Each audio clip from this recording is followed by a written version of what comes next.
बिस्मिल्लाहिर्रहमानिर्रहीम अस्सलाम वालेकुम। आज हम डिस्कस करने जा रहे हैं सेल वॉल और इसकी हम स्ट्रक्चर देखेंगे, साथ में इसकी कंपोजिशन देखेंगे और इसका फंक्शन देखेंगे।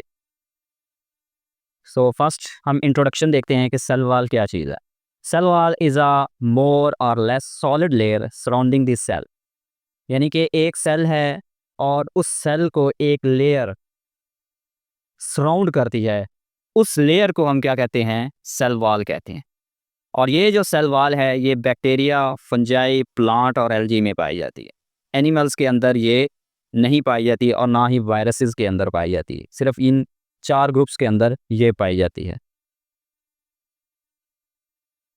Removal of cell wall using enzyme leave behind a protoplast.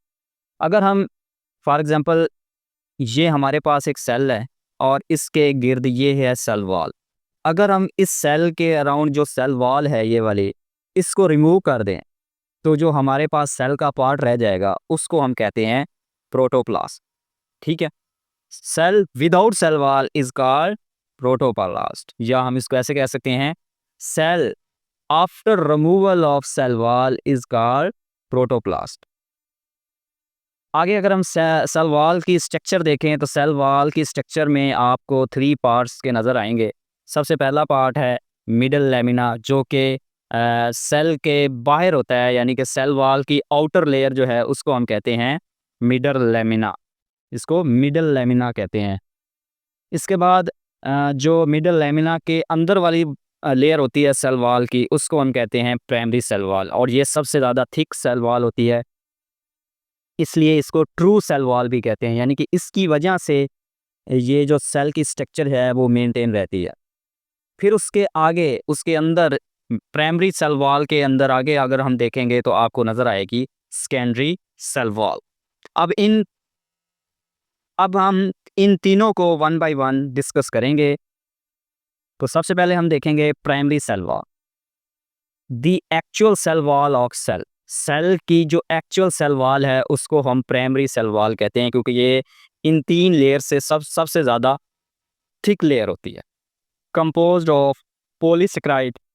अब वो पॉलीसेकेराइड कौन से हो सकते हैं? Cellulose, hemicellulose and pectin. ये 3 जो हैं कंपाउंड, ये मिलकर cell wall, primary cell wall बनाते हैं। ठीक है। Cellulose microfibril are aligned at an all angle and held by hydrogen bond। अगर हम यहाँ पे देखें, ये है हमारे पास प्राइमरी वॉल। तो इसमें आपको ये जो ब्लू कलर के फाइबर नज़र आ रहे हैं, इसको हम कहते हैं सेलुलोर माइक्रोफाइब्रिल, और ये एक दूसरे के साथ जुड़े होते हैं। किसके ज़रिए जुड़े होते हैं? हाइड्रोजन बॉन्ड के ज़रिए आपस में जुड़े हुए होते हैं। Protein are also present in primary wall. तो प्राइमरी सेल वॉल के अंदर प्रोटीन भी प्रेजेंट होती है। ये आपको जो रेड कलर की नज़र आ रही है इसमें लाइनें, ये प्रोटीन की हैं, जो इस सेल वॉल, इस लेयर की स्ट्रक्चर को मेंटेन रखती हैं। यहाँ पे आपको ये सेल दिखाया गया है, इसमें आप देखें तो आपको ये जो ब्लैक कलर की लेयर नज़र आ रही है, इस ब्लैक कलर की लेयर को प्राइमरी सेल वॉल कहते हैं। सेकंड नंबर पर जो लेयर है सेल वॉल की, उसको कहते हैं मिडल लैमेला।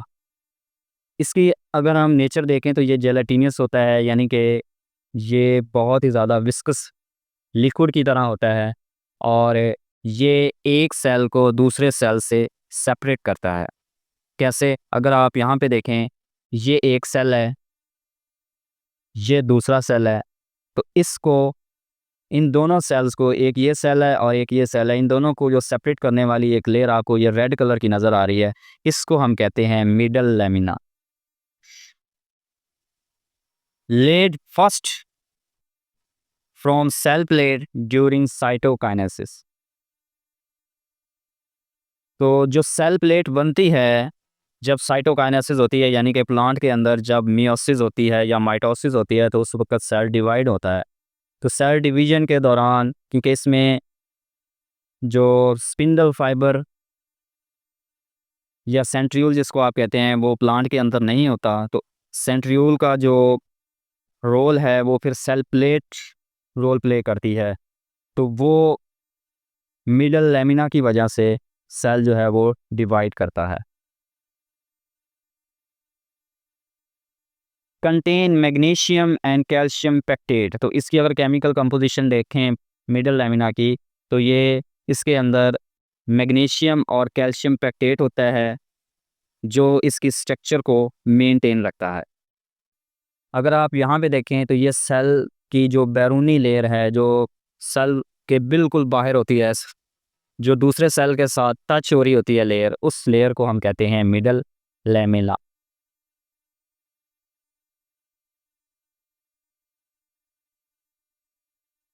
नेक्स्ट है secondary cell wall, form after maturation in some plant cell. तो क्योंकि ये सबसे इनर मोस्ट लेयर होती है सेल वॉल की, और ये सेल के अंदर की तरफ सेल मेम्ब्रेन के साथ अटैच होती है, तो ये सबसे क्या नाम है, जल्दी बन जाती है। जब सेल मैच्योर हो जाता है उस वक्त ये बन जाती है।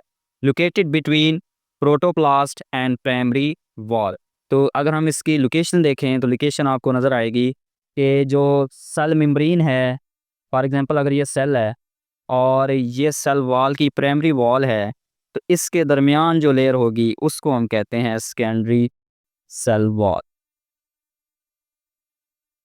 अगर आप यहाँ पे देखें, आपको ये एक सेल नज़र आ रहा है, इसमें आप देखें तो आपको ये जो थिक लेयर्स नज़र आ रही है प्राइमरी वॉल के बाद जो शुरू हो रही है, यानी कि ये जो ब्लैक कलर की लेयर है, इसके बाद जो लेयर थिक लेयर स्टार्ट हो रही है उसको हम कहते हैं सेकेंडरी वॉल। और ये बिल्कुल प्लाज्मा मेम्ब्रेन या सेल मेम्ब्रेन के साथ अटैच होती है। अगर हम इसकी कंपोजिशन देखें तो इसमें लिग्निन होता है, सेलुलोज होता है और हेमी सेलुलोज होता है। तो ये 3 कंपाउंड्स मिलकर सेकेंडरी सेल वॉल बनाते हैं। More rigid than primary wall due to presence of lignin. तो इसकी एक खासियत ये है कि ये दूसरी लेयर्स की निस्बत सबसे ज़्यादा रिजिड होती है, और उसकी वजह है इसके अंदर लिग्निन जो एक केमिकल है वो पाया जाता है, और इस केमिकल की वजह से इसकी जो नेचर है वो बहुत ज़्यादा हार्ड होती है। नेक्स्ट हम बात करते हैं जी प्लाज्मोडेस्मेटा। प्लाज्मोडेस्मेटा क्या चीज़ है? प्लाज्मोडेस्मेटा को देखें तो ये स्मॉल चैनल होते हैं जो एक सेल के साइटोप्लाज्म को दूसरे सेल के साइटोप्लाज्म के साथ जोड़ते हैं, यानी कि उनके दरमियान एक कनेक्शन पैदा करते हैं। यहाँ पे आप देखें, ये एक सेल है और ये इसका नेबरिंग सेल है, यानी कि जो इसके साथ सेल है, तो इन दोनों सेल के दरमियान एक कनेक्शन है। इस कनेक्शन को हम कहते हैं plasmodesmata. Penetrate both primary and secondary cell wall. तो ये जो प्लाज्मोडेस्मेटा है ये प्राइमरी और सेकेंडरी सेल वॉल के अंदर तक पेनिट्रेट करता है और एक रास्ता बनाता है जिससे एक सेल दूसरे सेल के साथ कम्युनिकेट करता है। Enable passage of molecules between cell for cellular communication. तो ये जो प्लाज्मोडेस्मेटा बना है उसकी वजह क्या है? उसकी वजह है कि अगर एक सेल वो एक अलग केमिकल बना रहा है और दूसरा सेल अलग केमिकल बना रहा है, तो ये फिर एक दूसरे के केमिकल एक्सचेंज करते हैं। तो ये किस रास्ते के ज़रिए एक्सचेंज करते हैं? उस रास्ते को कहते हैं plasmodesmata. Form during cell division from trapped endoplasmic reticulum.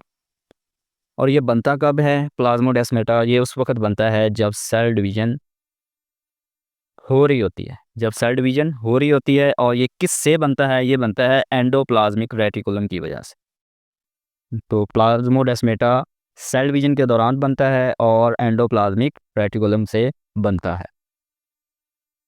कुछ और ऑर्गेनिज्म के अंदर भी सेल वॉल होती है, उसको स्पेशल सेल वॉल कहेंगे। जिस तरह डायटम्स हैं, तो ये सेल वॉल इसकी बनी होती है सिलिका की, ठीक है। और इसी तरह इनकी सेल वॉल के अंदर एक और केमिकल होता है जो जिसको कहते हैं सिलिकॉन डाइऑक्साइड। ये पॉलीमराइज होकर सेल वॉल बना देता है। ये सिलिका पॉलीमराइज होकर डायटम की सेल वॉल बनाती है और इसके सेल को प्रोटेक्ट करती है। अब ये इसने सिलिका की ही सेल वॉल क्यों बनाई? उसकी वजह क्या है? उसकी वजह है कि सिलिका सेल वॉल बनाने के लिए एनर्जी कम रिक्वायर होती है।